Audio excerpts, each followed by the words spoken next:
گوادر شہر پاکستان کے صوبہ بلوچستان میں واقع ہے۔ گوادر دراصل بلوچی زبان کے دو الفاظ ہیں، گوات یعنی کھلی ہوا اور در کا مطلب ہے دروازہ، یعنی گوات در ہوا کا دروازہ، پھر یہ بگڑ کر گوادر بن گیا۔ یہ شہر اپنے خاص محل وقوع کی وجہ سے پہچانا جاتا ہے۔ گوادر دنیا کے سب سے بڑے بحری تجارتی راستے پر واقع ہے۔ دنیا کی جدید ترین بندرگاہ کے باعث عالمی سطح پر جانا جاتا ہے۔ 60 کلومیٹر طویل ساحلی پٹی والا شہر گوادر 21ویں صدی کی ضرورتوں سے آراستہ جدید بندرگاہ ہے اور اس کی اہمیت روز بروز بڑھتی جا رہی ہے۔ گوادر اور اس کے گرد و نواح کی تاریخ بہت پرانی ہے۔ یہ علاقہ وادی کلانچ اور وادی دشت بھی کہلاتا ہے۔ اس کا زیادہ رقبہ بے آبادی اور بنجر ہے۔ یہ مقران کی تاریخ میں ہمیشہ سے ہی خاص اہمیت کا حامل رہا ہے۔ تاریخ کی ایک روایت کے مطابق حضرت داؤد علیہ السلام کے زمانے میں جب قحط پڑا تو وادی سینا سے بہت سے افراد کوچ کر وادی مقران کے علاقے میں آ گئے۔ مقران کا یہ علاقہ ہزاروں سال تک ایران کا حصہ رہا۔ یہ علاقہ ایرانی بادشاہ کیکاؤس اور افراسیب کے دور میں بھی ایران کے علمداری میں تھا۔ 325 قبل مسیح میں سکندر اعظم جب بر صغیر سے واپس یونان جا رہا تھا، اس نے یہ علاقہ اتفاقاً دریافت کیا۔ اس کی بحری فوج کے سپہ سالار ایڈمرل نیرچوس نے اپنے جہاز کی بندرگاہ پر لنگر انداز کیا اور اپنی یادداشتوں میں اس علاقے کے اہم شہروں کو کلمات گوادر، پشوکان، چابہار کے ناموں سے لکھا۔ اہم سمندری راستے پر واقع ہونے کی وجہ سے سکندر اعظم نے اس علاقے کو فتح کر کے اپنے ایک جنرل کے حوالے کر دیا۔ 303 قبل مسیح میں بر صغیر کے حکمران چندر کے اتنے حملہ کر کے یونانی جنرل سے یہ علاقہ چھین لیا اور اپنی حکومت میں شامل کر لیا، مگر 100 سال بعد 202 قبل مسیح میں پھر یہاں حکمرانی ایرانی بادشاہوں کے پاس چلی گئی۔ 711 عیسوی میں مسلمان جنرل محمد بن قاسم نے یہ علاقہ فتح کر لیا۔ ہندوستان کے مغل بادشاہوں کے زمانے میں یہ علاقہ مغلیہ سلطنت کا حصہ رہا۔ 16ویں صدی میں پرتگیزیوں نے مقران کے متعدد علاقوں جن میں یہ علاقہ بھی شامل تھا ان پر قبضہ کر لیا۔ 1581 میں پرتگیزیوں نے اس علاقے کے دو اہم تجارتی شہروں پسنی اور گوادر کو جلا دیا۔ یہ علاقہ متعدد مقامی حکمرانوں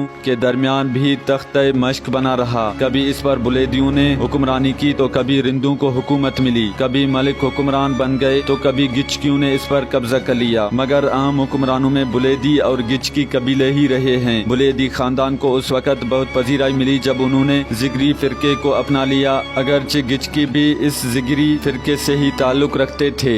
1740 تک حکومت بلیدی ہی کرتے رہے۔ اس کے بعد گچکیوں کو ایک عرصے تک حکمرانی ملی، مگر خاندانی اختلافات کی وجہ سے جب یہ کمزور پڑے تو خان آف کلات نے ان پر کئی مرتبہ چڑھائی کی، جس کے نتیجے میں دونوں نے اس علاقے کو اور یہاں سے ہونے والی آمدن کو آپس میں تقسیم کر لیا۔ 1775 کے قریب مسقط کے حکمرانوں نے وسط ایشیا کے ممالک سے تجارت کیے، اس علاقے کو مستعمر لے لیا اور گوادر کی بندرگاہ کو عرب علاقوں سے وسط ایشیا کے ممالک کی تجارت کے لیے استعمال کرنے لگے، جن میں زیادہ تر ہاتھی دانت اور اس کی مصنوعات، گرم مسالے، اونی لباس، افریقی غلاموں کی تجارت ہوتی۔ 1773 میں مسقط کے بادشاہ کا اپنے بھائی سعد سلطان کے ساتھ جھگڑا ہو گیا، جس پر سعد سلطان نے خان آف کلات میر نصیر خان کو خط لکھا، جس پر انہوں نے یہاں آنے کی خواہش ظاہر کی۔ چنانچہ خان آف کلات نے سلطان کو یہاں فوری طور پر آنے بلکہ گوادر کا علاقہ وہاں کی آمدن بھی لامحدود وقت کے سلطان کے نام کر دی، جس کے بعد سلطان نے گوادر میں آ کر رہائش اختیار کر لی۔ 1797 میں سلطان واپس مسقط چلا گیا اور اپنی وہاں ہوئی ہوئی حکومت حاصل کر لی۔ 1704 میں سلطان کی وفات کے بعد اس کے بیٹے حکمران بن گئے۔ اس دور میں بلیدیوں نے ایک بار پھر گوادر پر قبضہ کر لیا، جس پر مسقط سے فوجیوں نے آ کر اس علاقے کو بلیدیوں سے واگزار کر لیا۔ 1838 میں پہلی افغان جنگ میں برطانیہ کی توجہ اس علاقے پر ہوئی۔ بعد میں 1861 میں برطانوی فوج کے میجر گولڈ اسمتھ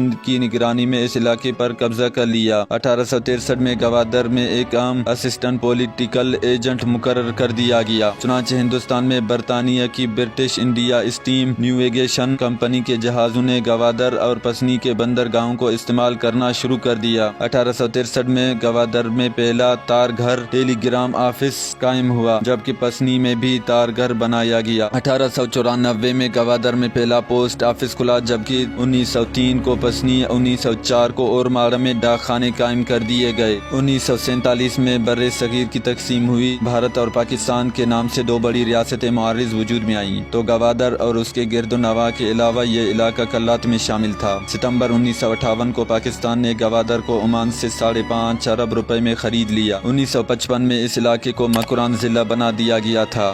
1958 میں مسقط نے $10 ملین کے عوض گوادر اور اس کے گرد و نواح کے علاقے واپس پاکستان کو دے دیا، جس پر پاکستان کی حکومت نے گوادر کو تحصیل کا درجہ دے کر اسے ضلع مکران میں شامل کر دیا۔ 1 جولائی 1970 کو جب 1 یونٹ کا خاتمہ ہوا اور بلوچستان بھی ایک صوبے کی حیثیت اختیار کر گیا تو مکران کو بھی ضلعی اختیار مل گیا۔ 1977 میں مکران کو ڈویژن کا درجہ دے دیا گیا۔ 1 جولائی 1977 کو تربت، پنجگور اور گوادر 3 اضلاع بنا دیے گئے۔ رپورٹ سرفراز آخند کے ساتھ میں باسط آخند، ABS نیوز کرخ۔